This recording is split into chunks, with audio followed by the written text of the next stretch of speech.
All right, so we're back for another deep dive.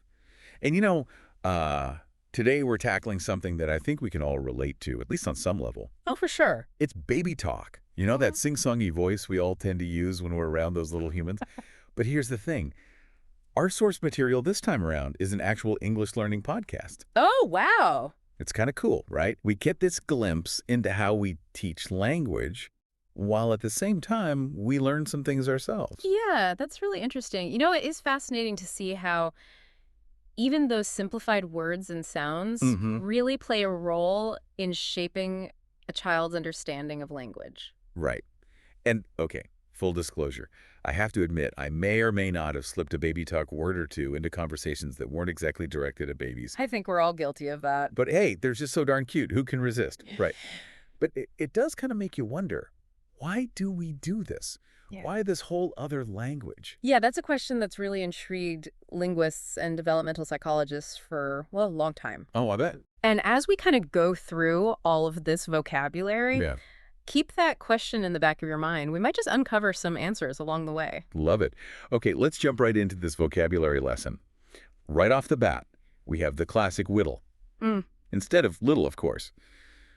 Just melts your heart a little, doesn't it? It really does. It's like the word itself is getting smaller, Yeah. softer, to match the cuteness of a baby. Exactly. And of course, we have the ever popular doo-doo, maybe not exactly dinner table conversation, Right. but a baby talk staple, that's for sure. Oh, definitely. And actually, from a biological perspective, Hmm. there's a reason why baby poop, well, why it has a different consistency and aroma. Yeah. It all has to do with those developing digestive systems and their diet, Yes. which is, in those early months, primarily milk. Got it. Yeah, maybe we can just spare the listeners the finer details on that one. Right. Moving on. So we have icky and yucky. And these seem pretty universal when it comes to, well, expressing disgust. Yeah. But do you think there are actually cultural variations in what's considered icky?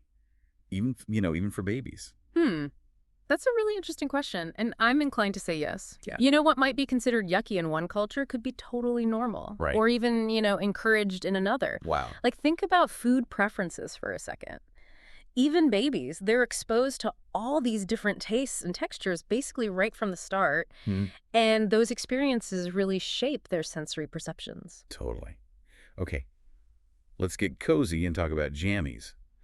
Is there, like, a story behind baby sleepwear, historically? The history of baby sleepwear, it's actually pretty fascinating. We've gone from simple swaddling cloths to elaborate gowns Wow. to those comfy and practical jammies we have today. Yeah. And it really reflects those changing attitudes towards baby care and comfort, over the centuries. Mm-hmm. So, like, earlier on, they were swaddled super tightly. Yeah, tightly swaddled. The thinking was that it helped with limb development. Oh, interesting. But, as we learned more about a baby's need to move and explore, things changed. Sleepwear became looser, more conducive to movement.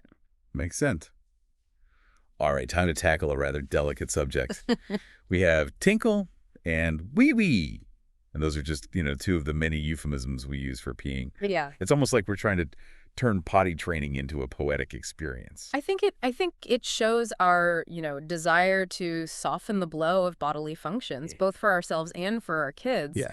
But it also kind of highlights how language evolves, especially in that intimate world of family. Absolutely. And this brings us to another interesting point from our source material. Apparently, there are like two main camps in English-speaking cultures when it comes to where babies sleep. Hmm. The crib, or co-sleeping.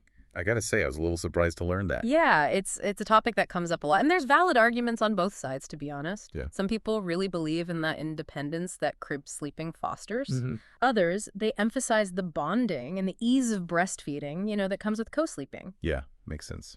But the key takeaway is that there's no one right way to do things. Right, and our source material does a really good job of, presenting that balanced perspective. Yeah, What matters is what works for both the baby and the caregivers. exactly. And it's interesting to think about all of this in the context of baby talk.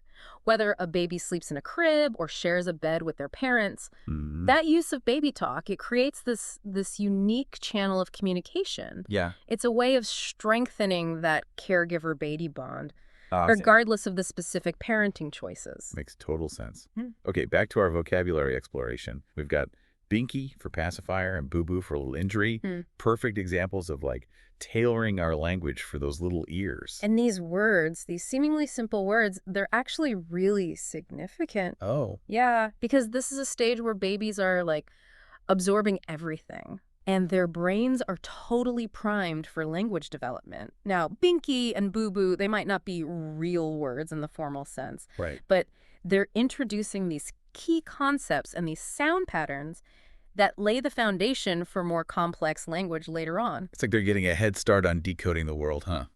So what other, like, linguistic gems are waiting for us in the world of baby talk? Well, there are definitely a lot more creative expressions where that came from, that's for sure. One that always gets me is oopsie daisy.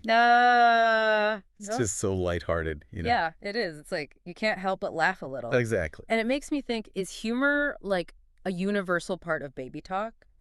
The other cultures have similar expressions, the kind that use playfulness to like deal with those little frustrating moments. I would imagine so, yeah. I mean, the specific expressions will be different, of course. Right. But humor, it's such a powerful tool for connecting with people and for stress relief. And parenting. It's full of moments where, you could get so exasperated if you didn't find a way to laugh a little. Absolutely.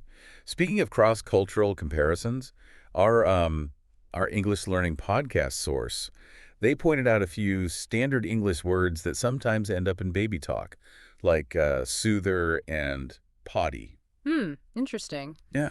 It just goes to show that even within baby talk, there's a whole spectrum. Yeah. Some words are much more universal, more widely used and understood, Right. while others might be specific to, certain families or regions. Like yield many variations within this Yeah, special language. Exactly. But I think it's safe to say that Nana, for grandmother, that one's pretty much universal. Oh, absolutely. And, it brings up another whole dimension of baby talk, those nicknames, the terms of endearment that we use for family. Yes.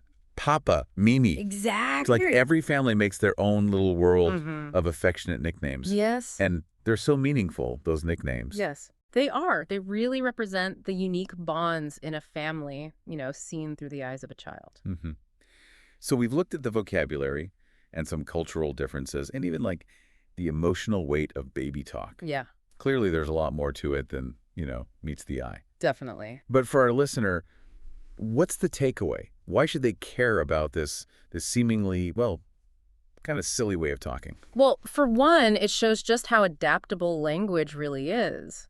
Baby talk, it's not just gibberish. Right? It's a real system of communication with real purposes. Okay. It helps create that strong bond between caregiver and child. Yeah. It helps with language development. And it even introduces things like, humor and expressing emotions. So it's really about nurturing, Mhm. guiding, connecting with a child in those super important early stages. Yeah, exactly. And even though, eventually we grow out of using baby talk ourselves, Right. the impact, I think, it lasts. It shapes how we see language and relationships for our whole lives. It's this reminder that communication isn't just about information. It's about connecting, Yeah. building intimacy, expressing love in all its different forms. I like that. And who knows, maybe you'll find yourself using some of those baby talk terms when you see like a really cute puppy or something. Oh, for sure. That urge to say whittle and boo-boo, it's hard to resist. It really is. But on a more serious note, what we've learned about baby talk, it really shows how something that seemed so simple can actually be super complex. Totally. It gives us insights into language, culture, that powerful bond between, caregivers and little ones. Absolutely. It's a good reminder that even the most ordinary parts of life, Yeah. well, there's always something fascinating to learn, Right. something that connects us to, the bigger human experience. Exactly. It's like we've peeled back the layers of something we thought we knew, Yeah, and we found this whole hidden world of meaning. totally. And, this whole deep dive has got me thinking.